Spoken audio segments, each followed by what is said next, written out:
నమస్తే అండి. ఎలా ఉన్నారు అందరూ? బాగున్నారా? మీ అందరికీ వరలక్ష్మి వ్రత శుభాకాంక్షలు. మనం వరలక్ష్మి వ్రతం చేసుకున్నప్పుడు మన ఇంటికి వచ్చిన ముత్తైదువులకి వాయనాన్ని ఏ విధంగా ఇవ్వాలి? ఇచ్చేటప్పుడు చిన్న చిన్న పొరపాట్లు కూడా చేస్తూ ఉంటారు. మరి వాటిని ఏ రకంగా సరిదిద్దుకోవాలి? వరలక్ష్మి వ్రతం రోజున మన ఇంటికి వచ్చిన ముత్తైదువులను ఆహ్వానించి వారిని కూర్చోబెట్టి వారిలోనే లక్ష్మీ స్వరూపాన్ని చూసుకొని పసుపు కుంకాలు పెట్టి కాస్త మెడకు గంధం రాస్తారు. అలానే తప్పకుండా ముత్తైదువులకి అత్ర కూడా రాయండి. ఎందుకంటే ఆ ముత్తైదువులోనే లక్ష్మీ అమ్మవారి స్వరూపాన్ని చూసుకుంటున్నాం కాబట్టి ఆమెకు చక్కగా అత్తర రాసి పాదాలకు ఎక్కడ ఖాళీ లేకుండా పసుపు రాయండి. ముత్తైదువులను అలంకరించిన తర్వాత మరి తాంబూలం కూడా పెట్టాలి కదండి. మరి తాంబూలంలో ఏమేమి పెట్టాలనేది చూద్దాము. మిగతా వివరాలన్నీ కూడా తెలుసుకునే ముందుగా ఒక చిన్న రిక్వెస్ట్, ఈ వీడియోకి ఒక లైక్ ఇవ్వడం మర్చిపోకండి. సబ్స్క్రైబ్ కాని వారు కొత్తవారు ఎవరైనా ఉంటే మన ఛానల్ సబ్స్క్రైబ్ చేసుకోండి. అలానే వీడియోని అయితే ఆఖరి వరకు చూడండి, చాలా విషయాలు ఉన్నాయి. మరి మిగతా వివరాలకు వెళ్ళిపోదాం. ఇంటికి వచ్చిన ముత్తైదువులకు ఇవ్వవలసిన వాటిల్లో పసుపు కుంకుమ, అలానే మనల్ని ఆస్వాదించడానికి అక్షింతలు సిద్ధం చేసి ఉంచుకోవాలి. అలానే వచ్చిన ముత్తైదువులకి తప్పకుండా పెట్టవలసింది తమలపాకులు వక్కలు. ఈ తమలపాకులు వక్కలను పెట్టేటప్పుడు సరిసంఖ్యలో పెట్టుకోవాలి. వీటిని 2 పెట్టచ్చు, లేదంటే 3 పెట్టచ్చు. కొంతమంది 2 పెడతారు, మరికొందరు 3 పెట్టేవాళ్ళు కూడా ఉంటారు.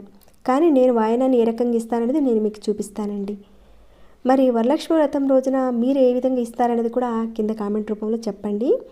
వచ్చిన ముత్తైదువులకి ముందుగానే సిద్ధం చేసి ఉంచుకోవాలి. వాటిల్లో తమలపాకులు పెట్టాలి. ఒక 2 వక్కలు, అవి పచ్చి వక్కలైనా ఎండు వక్కలైనా, అంటే కాల్చిన వక్కలు అంటారు కదా, వాటిని పెట్టచ్చు. ఇచ్చేటప్పుడు సరిసంఖ్యలోనే చూసుకోవాలి. అదే రకంగా పసుపు కొమ్ములు కూడా పెట్టాలి. ఒక 2 పెట్టాలి. ఖర్జూరాలు ఒక 2 ఎండు కొబ్బరి ముక్కలు, 2 బాదం పప్పులు కూడా పెట్టాలి. వీటితో పాటుగా 2 అరటిపండ్లు లేదా ఇతర పండ్లను కూడా పెట్టచ్చు. అరటిపండ్లు లేకపోతే ఇక్కడ నేను మామిడి పండ్లు పెట్టి చూపిస్తున్నాను. అరటి పండ్లను ఏ రకంగా అమ్మవారు ఇష్టపడుతుందో మామిడి పళ్ళను కూడా అదే రకంగా అమ్మవారు ఇష్టపడుతుంది. నైవేద్యంగా మామిడి పళ్ళ నుంచి తీసిన మామిడి పళ్ళ రసాన్ని అమ్మవారికి నైవేద్యంగా పెడితే అమ్మవారు కోరిన కోరికలు నెరవేరుస్తుందని మన శాస్త్రంలోనే చెప్పబడింది. కాబట్టి ఏదైనా సరేనండి, అరటిపండు కానీ లేదా మామిడి పళ్ళను కానీ పెట్టండి. అలానే బొందు తాడు కూడా పెట్టాలి. అదేనండి, పసుపు తాడు కూడా పెట్టాలి. ఇక కాటుక, నల్ల పూసలు, చిన్న అద్దం పెడితే శుభప్రదం. వీటితో పాటుగా పసుపు కుంకాలు కూడా పెట్టాలి. మనకి మార్కెట్లో పసుపు కుంకుమ ప్యాకెట్స్ కూడా ఉంటాయండి, వాటిని పెట్టుకోవచ్చు. లేదంటే చిన్న గిఫ్ట్ ప్యాక్ రూపంలో కూడా ఉంటాయి, వాటిని కూడా పెట్టుకోవచ్చు. ఇక్కడ మీరు చూసేటివి నేను తయారు చేసినవేనండి, ఇలా అయినా సరే ఇచ్చుకోవచ్చు. ఇక వీటన్నిటితో పాటుగా తప్పనిసరిగా వచ్చిన ముత్తైదువులకి గాజులు పెట్టాలి. ఆకుపచ్చ రంగు గాజులు పెట్టండి. 4 కానీ లేదంటే అర డజన్ కానీ డజన్ కూడా పెట్టుకోవచ్చు, మీ యొక్క స్తోమతను బట్టి. ఎక్కువగా ఎరుపు కంటే కూడా గ్రీన్ కలర్ గాజులు ఎక్కువగా ముత్తైదువులకి ఇస్తారు. దుర్గాదేవి అమ్మవారికి సంబంధించిన పూజలు చేసినప్పుడు ఎరుపు రంగు గాజులు ఇవ్వాలని చెప్తారు. అది మన ఇష్టాన్ని బట్టి ఉంటుంది. కాకపోతే నేనైతే ఎక్కువగా గ్రీన్ కలర్ గాజులు ఇస్తాను. వచ్చిన ముత్తైదువులకి తాంబూలంతో ఈ రకంగా చేసుకుంటానండి, అదే నేను మీకు చూపిస్తున్నాను. ఇక వచ్చిన ముత్తైదువులకి వారు పెట్టుకోవడానికని ఒక 2 పూలను పెట్టండి. అది కూడా సరిసంఖ్యలోనే చూసుకోండి. కొన్ని ప్రాంతాల వారు బియ్యం కూడా ఇస్తారు, చాలా మంచిదండి. బియ్యం ప్యాకెట్స్ను కూడా ఇస్తారు. ఇంకా దాంతో పాటుగానే గోరింటాకు కోను కూడా ఇస్తారు. ఇంకా వీటితో పాటుగా ఒక 2 యాలకులు, ఒక లవంగాన్ని కూడా పెట్టిస్తాను. ఇచ్చుకోవచ్చండి, తప్పేం లేదు. కాకపోతే వీటన్నిటిని కూడా వరలక్ష్మి వ్రతం రోజు ముందు రోజే ప్రిపేర్ చేసి పెట్టుకోండి. ఎందుకంటే ఆ రోజు అంటే కాస్త హడావుడి అయిపోతుంది కదా, కొన్ని ఇచ్చేటివి మర్చిపోవచ్చు. కాబట్టి ముందుగా సిద్ధం చేసి ఉంచుకోండి. ఇక వాయనంలో ఖచ్చితంగా శనగలు కూడా పెట్టాలి. ముందు రోజు రాత్రి కాస్త పసుపు వేసి నానబెట్టిన శనగలు పెట్టి ఇవ్వాలి. ఇక ఇలాంటి చిన్న చిన్న పోజులు ఉంటే వాటిలో పెట్టి చక్కగా ఇచ్చేసేయండి.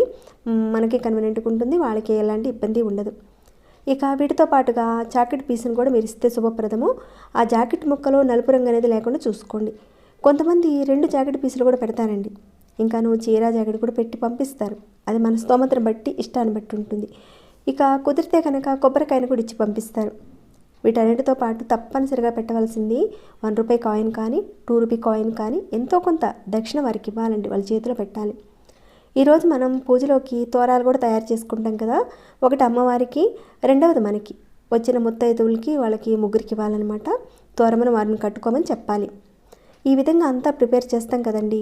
మరి వారి చేతిలో డైరెక్ట్గా పెడితే కాస్త ఇబ్బందిగా ఉంటుంది. కాబట్టి వాళ్ళు తీసుకువెళ్ళే విధంగా ఒక చిన్నపాటి కవర్ ఇస్తే దాంట్లో పెట్టుకుని వాళ్ళు తీసుకువెళ్తారు. ఇచ్చేటప్పుడు వాళ్ళ కాళ్ళకు పసుపు రాసి, అలానే పసుపు కుంకుమ గంధం పెట్టి మనం వాళ్ళకి ఇచ్చే విధంగా తమలపాకులు కాడలనేవి మన వైపు పెట్టుకొని అరటిపండు కాడలు కూడా మన వైపే ఉంచుకొని చీర కొంగులోకి మనం పెట్టుకొని ఈ తాంబూలాన్ని ఇవ్వాలి. డైరెక్ట్గా చేతికి ఇవ్వకూడదండి. హిందూ సాంప్రదాయ ప్రకారంగా ఆ విధంగా ఇవ్వాలి. తాంబూలం ఇచ్చిన తర్వాత తప్పనిసరిగా తాంబూలం అందుకున్న తర్వాత వాళ్ళ చేత అక్షింతలు వేయించుకోండి. తర్వాత వాళ్ళ కాళ్ళకి దండం పెట్టుకోవాలి. ఇచ్చేటప్పుడు కూడా ఒక 3 సార్లు ఇస్తేనమ్మా వాయనం అనుకుంటూ ఇవ్వాలి. పుచ్చుకునేవారు కూడా పుచ్చుకుంటేనమ్మా వాయనం అని చెబుతూ ఆ తాంబూలాన్ని తీసుకోవాలి. అయితే మీరు ఎంతమంది ముత్తైదువులకి ఇస్తారనేది ఒక లెక్క చూసుకొని ఆ లెక్కకు తగ్గట్టుగా తాంబూలంలో పెట్టే కవర్స్, ఐటమ్స్ వాటన్నిటిని కూడా మీరు కాస్త ఆలోచించి పెట్టుకోండి. ఇచ్చే ముందు ఏ ఇబ్బంది ఉండదు. తాంబూలానికి పిలిచినప్పుడు వారు మాత్రమే రారు కదండి, వారితో పాటు చిన్నపిల్లలు కూడా వస్తారు. కాబట్టి ఆ పిల్లల్ని ఉట్టి చేతులతో పంపించకుండా వారి చేతిలో కాస్త చాక్లెట్స్ కానీ ఏదైనా ఫ్రూట్స్ కానీ ఇంకేదన్నా కుదిరితే పలహారం చేసి పెట్టి పంపించండి. పిల్లలు హ్యాపీగా ఫీల్ అవుతారు. ఇక ఆడపిల్లలు వచ్చారనుకోండి, వారికి కాస్త పసుపు కుంకాలు పెట్టి వారి చేతిలో కూడా ఏదైనా ఒక పలహారం కానీ లేదంటే ఒక చాక్లెట్స్ కానీ ఇచ్చి పంపించండి.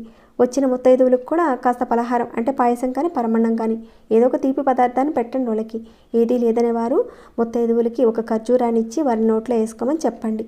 ఎందుకంటే వచ్చిన ముత్తైదువుల్ని అమ్మవారులుగా భావిస్తున్నాం కదండి, కాబట్టి ఆ విధంగా ఇవ్వండి. పసుపు రాసి కుంకుమ పెట్టి ఇంత చేస్తున్నాం కాబట్టి పలహారాన్ని కూడా చేసి పంపించండి. అలా పెడితే వారికి ప్రసాదం పెట్టిన లెక్క కూడా వస్తుంది. మన స్తోమతను బట్టి మనస్ఫూర్తిగా వచ్చిన వారికి ఇవ్వండి. ఇక్కడ నేను చూపించిన విధంగా ఇంత పెట్టాలని ఎక్కడా లేదండి. కనీసం ఒక 2 తమలపాకులు, ఒక 2 వక్కలు, 2 అరటిపండ్లైనా ఇచ్చుకోవచ్చు. దాన్ని పండు తాంబూలం అంటారు. అలా అయినా సరే ఇచ్చుకోవచ్చు. ఇలా కూడా కాస్త కష్టమైన పని అంటే మీరు 2 తమలపాకుల్లో 2 ఖర్జూరాలు పెట్టి ఒక వక్క పెట్టి కూడా ఇచ్చుకోవచ్చు. ఇలా ఇచ్చిన వాళ్ళని కూడా చూశాను. తాంబూలాన్ని ఇచ్చేటప్పుడు సహజంగా చిన్న చిన్న పొరపాట్లు కూడా జరుగుతూ ఉంటాయి. అలాంటి పొరపాటు జరగకుండా ఉండడానికి కొన్ని విషయాలు అయితే చెప్తాను. ఎవరికైనా తాంబూలాన్ని ఇచ్చేటప్పుడు ఆ తమలపాకు తొడుము అనేది మన వైపు పెట్టుకోవాలి. ఆ తమలపాకు కొసలు అనేటివి తాంబూలం పుచ్చుకునే వారి వైపుగా ఉండాలి. అలా ఇచ్చుకోవాలి. అలానే అరటి పండ్లను కూడా అదే విధంగా పెట్టివ్వాలి. కొంతమంది ఈ మధ్య కాలంలో మరి తెలుసో తెలియకో కానీ తెలియదు కానీ వాయనం ఇచ్చేటప్పుడు స్టీల్కి సంబంధించిన వస్తువులను కూడా పెట్టిస్తూ ఉంటారు. అలానే స్టీల్ ప్లేట్తో పాటు ఇస్తూ ఉంటారు. ముత్తైదువుల చేతుల్లో పెడుతూ ఉంటారు. ఎప్పుడూ కూడా అలా ఇవ్వకూడదండి. ఇస్తే దోషం అవుతుంది. ఒకవేళ తెలియకుండా ఇప్పటివరకు చేస్తున్నా కానీ ఆ స్టీల్కి సంబంధించిన వస్తువులతో పాటు అస్సలు పెట్టకండి. స్టీల్ అంటే 8కి ఎంత వస్తుంది. ముత్తైదువులకి ఇస్తే వారికి మంచిది కాదండి. మనం ఇంత పవిత్రంగా పూజ చేసుకొని వరలక్ష్మి వ్రతం రోజున వారిని పిలిచి చక్కగా కూర్చోబెట్టి పసుపు కుంకాలు ఇచ్చి చేసేటప్పుడు వారికి కూడా ఎలాంటి ప్రాబ్లం రాకుండా చూసుకోవాలి కదండి. ఒకవేళ ఏదైనా గిఫ్ట్ ఇవ్వాలనుకుంటే ప్లాస్టిక్ ప్లేట్స్ కానీ ఫైబర్ ప్లేట్స్ కానీ ఇలాంటివి ఇచ్చుకుంటే సరిపోతుంది. మరి తాంబూలాన్ని ఏ సమయంలో ఇవ్వాలి అంటే మనం పూజ చేసుకున్న తర్వాత వెంటనే ఇచ్చుకోవచ్చు. లేదంటే సాయంత్రం దీపారాధన చేసుకుని పూజ చేసుకుంటారు కదా, మరీ చీకటి పడకుండా అప్పుడైనా సరే మనం ముత్తైదులను పిలిచి ఇచ్చుకోవచ్చు. ముఖ్యంగా మనం తాంబూలం ముత్తైదులకి ఇచ్చేస్తూ ఉంటారు. ఎప్పుడైనా సరేనండి, మనం పూజ అయిన వెంటనే మొదటి తాంబూలాన్ని అమ్మవారికి ఇచ్చుకోవాలి. తర్వాత మీ ఇంట్లో అత్తగారు ఉంటే లేదా అమ్మగారు ఉంటే వారికి ఇచ్చుకోవాలి. ఆ తర్వాత మిగతా వాళ్ళకి ఇచ్చుకోవాలి. ఈ విధంగా మనం తాంబూలం ఇవ్వడం అనేది ఒక పద్ధతి. తాంబూలం ఇవ్వడం అనేది చాలా మంచి సాంప్రదాయం అండి. శాస్త్రోక్తకంగా తాంబూలం ఇచ్చినా తీసుకున్నా ఎంతో మంచిది. అలానే ఎవరైనా తాంబూలం తీసుకోవడానికి రమ్మంటే తప్పకుండా వెళ్ళండి. వరలక్ష్మి వ్రతం రోజుననే కాకుండా ఈ శ్రావణ మాసంలో వచ్చే ఏ శుక్రవారం అయినా సరే ఈ విధంగా ఇవ్వండి. ఏదైనా ప్రత్యేకమైన పూజలు చేసుకున్నప్పుడు ఇచ్చుకోవచ్చు. మన ఇంటికి అతిథులు వచ్చినప్పుడు ఇచ్చుకోవచ్చు. గృహప్రవేశం చేస్తున్నప్పుడు తాంబూలాన్ని కూడా ఇస్తూ ఉండాలి. అన్నిటికంటే కూడా ముఖ్యంగా మన ఇంటికి ఆడపడుచు ఇంటికి వచ్చినప్పుడు ప్రతిసారి కూడా తప్పనిసరిగా ఈ విధంగా తాంబూలం ఇచ్చి బొట్టు పెట్టి వారిని పంపించాలి.